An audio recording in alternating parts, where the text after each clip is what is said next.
Hi friends, welcome to my channel. డాక్టర్ని బెదిరిస్తూ ఉన్న జ్యోత్స్నాని చూసి గుండె పగిలే నిజాలను తెలుసుకున్న సుమిత్ర అసలు ఇదంతా ఎలా జరగబోతుందనేది ఈ వీడియోలో తెలుసుకుందాం. ఇక డాక్టర్ అయితే శివనారాయణ ఇంటికి వస్తుంది. వచ్చిన తర్వాత అప్పుడే ఇలా అంటూ ఉంటుంది. డాక్టర్ అయితే 2 రోజుల్లో సుమిత్ర గారికి ఆపరేషన్ మొదలు పెడతాము, కాబట్టి మీరు సుమిత్ర గారిని జ్యోత్స్న గారిని తీసుకొని హాస్పిటల్కి రావాలి అంటూ చెప్తూ ఉంటుంది. ఇక డాక్టర్ అయితే డాక్టర్ మాటలు విని జ్యోత్స్న షాక్ అయిపోతూ ఉంటుంది. అసలు నేను వీళ్ళ కూతుర్నే కాదు, కానీ డాక్టర్ ఏంటి ఇలా చెప్తుంది, 2 రోజుల్లో ఆపరేషన్ అంటుంది, ఇప్పుడు ఏం చేయబోతుంది అని అనుకుంటూ ఉంటుంది జ్యోత్స్న. అప్పుడు ఇక జ్యోత్స్న దగ్గరికి వచ్చి డాక్టర్ అయితే ఇలా అంటూ ఉంటుంది.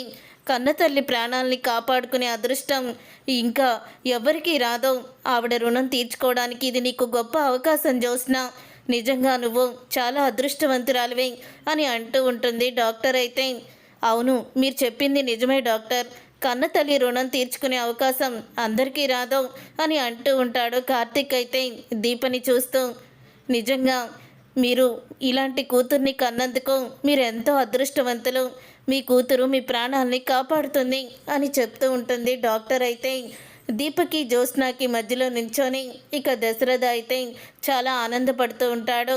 అప్పుడే ఇక సుమిత్ర దగ్గరికి వచ్చి డాక్టర్ అయితే ఇలా అంటూ ఉంటుంది.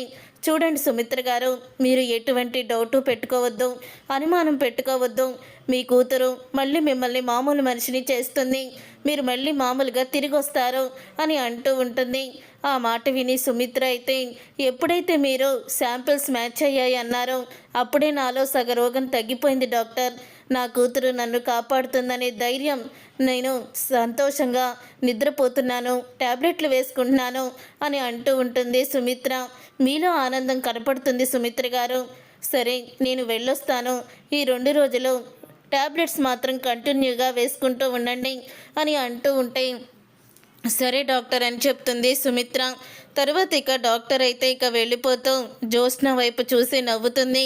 అప్పుడు ఇక జ్యోత్స్న నవ్వుకి అర్థం ఏంటి, డాక్టర్ వెళ్ళిపోయేటప్పుడు నా వైపు చూసి ఎందుకు అంతలాగా తను నవ్వుతుంది అని అనుకుంటూ ఉంటుంది జ్యోత్స్న.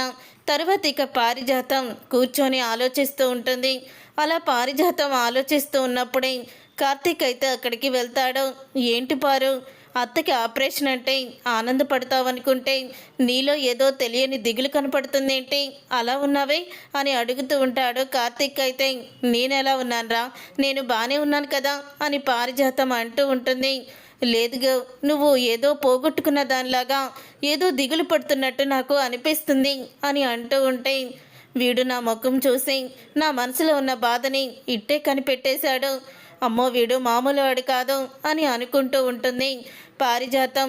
రే, నేను బాగానే ఉన్నాను కానీ నువ్వు వెళ్ళి నీ పని చూసుకో అని అంటూ పారిజాతం అయితే ఇక గదిలోకి వెళ్తుంది. అలా గదిలోకి వెళ్ళిన తర్వాత అప్పుడే ఇక జ్యోత్స్న అయితే పారిజాతం గదిలో ఉంటుంది. నువ్వు నా గదిలో ఉన్నావేంటి, నీ రూమ్కి నువ్వు వెళ్ళు అని అంటూ ఉంటుంది పారిజాతం. అది కదిగిరని ఈ గండం నుంచి నువ్వే గట్టెక్కించాలి, అసలు ఎల్లుండి ఆపరేషన్ అని చెప్తున్నారు, నాకు కాలు చెయ్యి ఆడడం లేదు అని అంటూ ఉంటుంది జ్యోత్స్న. ఇంతలో ఇక సుమిత్ర అయితే వంటగదిలోకి వస్తుంది. ఏంటమ్మా మీరొచ్చారో, ఏం కావాలి అని దీప అయితే అడుగుతూ ఉంటుంది. ఏం లేదు, జ్యోత్స్నకి కాఫీ తీసుకువెళ్దామని వచ్చాను అని అనగానే మీరెందుకమ్మా, నేను ఇస్తానులేండి అని అంటూ ఉంటుంది దీప. లేదు దీప, నా కూతురికి నా చేతుల మీదుగానే ఇస్తాను అని అంటూ ఉంటుంది సుమిత్ర. అయితే సరేనమ్మా తీసుకువెళ్ళండి అని దీప అయితే కాఫీ కప్పు అయితే ఇస్తుంది సుమిత్రకి. అప్పుడే ఇక సుమిత్ర సరిగ్గా ఇక గది దగ్గరికి వచ్చేసరికి గ్రాని, నువ్వే నన్ను కాపాడాలి గ్రాని, అసలు నా ఈ రిపోర్ట్స్ ఎలా మ్యాచ్ అయ్యాయో కూడా తెలియడం లేదు, ఆ డాక్టరు నాటకం ఆడుతుంది అని అంటూ ఉంటుంది జ్యోత్స్న. ఒక్కసారి సుమిత్ర అక్కడే ఆగిపోతుంది.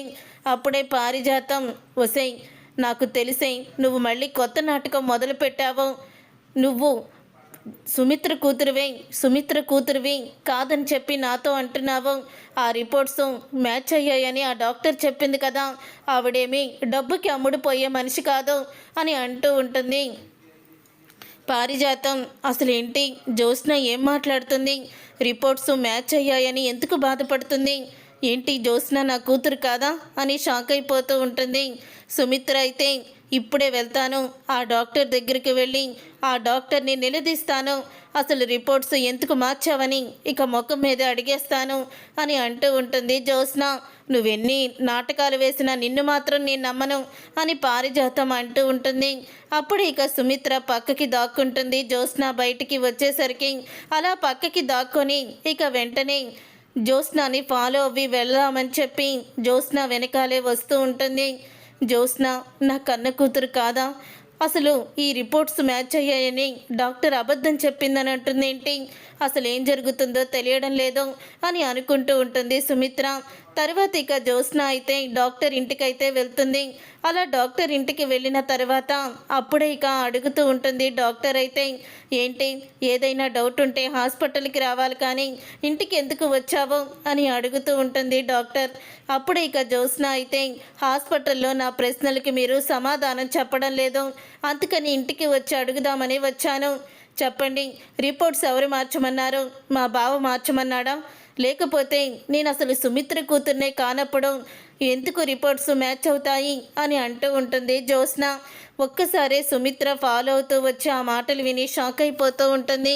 నువ్వు సుమిత్ర గారి కూతురువి కాదా అని అంటూ ఉంటుంది. డాక్టర్ అయితే ఏమీ తెలియనట్టు మాట్లాడకండి, నేను సుమిత్ర గారి కూతుర్ని కాదు, నేను అసలు వాళ్ళ రక్తం పంచుకొని పుట్టలేదు, అలాంటప్పుడు శాంపిల్స్ ఎలా మ్యాచ్ అవుతాయి అని అంటూ ఉంటే, ఇప్పటికి బయటపడ్డావు జ్యోత్స్న, అవును నిజమే, నువ్వు సుమిత్ర కూతురివి కాదు, శాంపిల్స్ అసలు మీ అమ్మతో నీవి మ్యాచ్ అవ్వలేదు అని అంటూ ఉంటుంది. డాక్టర్ ఆ మాట విని ఒక్కసారే షాక్ అయిపోతూ ఉంటుంది జ్యోత్స్న. ఇక షాక్ అయిపోతూ, మరి ఎందుకు ఆపరేషన్ చేస్తానని చెప్పారు, ఎంత ధైర్యంగా ఎలా మాట్లాడగలిగారు అని అడుగుతూ ఉంటుంది జ్యోత్స్న. అది నీకు అనవసరం అని అంటూ ఉంటుంది డాక్టర్ అయితే. అప్పుడే రివాల్వర్ తీసుకొని డాక్టర్కి గురి పెడుతుంది జ్యోత్స్న అయితే. ఇక గురిపెట్టి, ఇప్పుడు నిజం చెప్పండి, నేను వాళ్ళ కూతుర్ని కాదని నా నోటితోనే నిజం మరొకరికి తెలిసాక నేను వాళ్ళని బ్రతకనివ్వను, నిజం చెప్పినా చంపేస్తాను, చంపకపోయినా చంపేస్తాను అని అంటూ ఉంటుంది జ్యోత్స్న.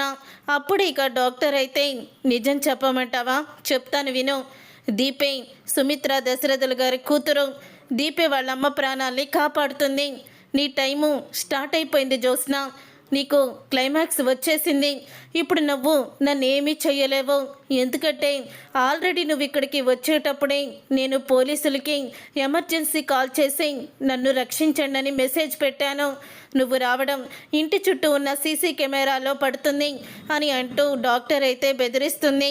అలా డాక్టర్ని బెదిరిస్తూ జ్యోత్స్న అయితే తన నోటితోనే తన కూతుర్ని కాదని, దీపే తన కూతురన్న నిజాన్ని సుమిత్రకి తెలిసేలా చేస్తుంది.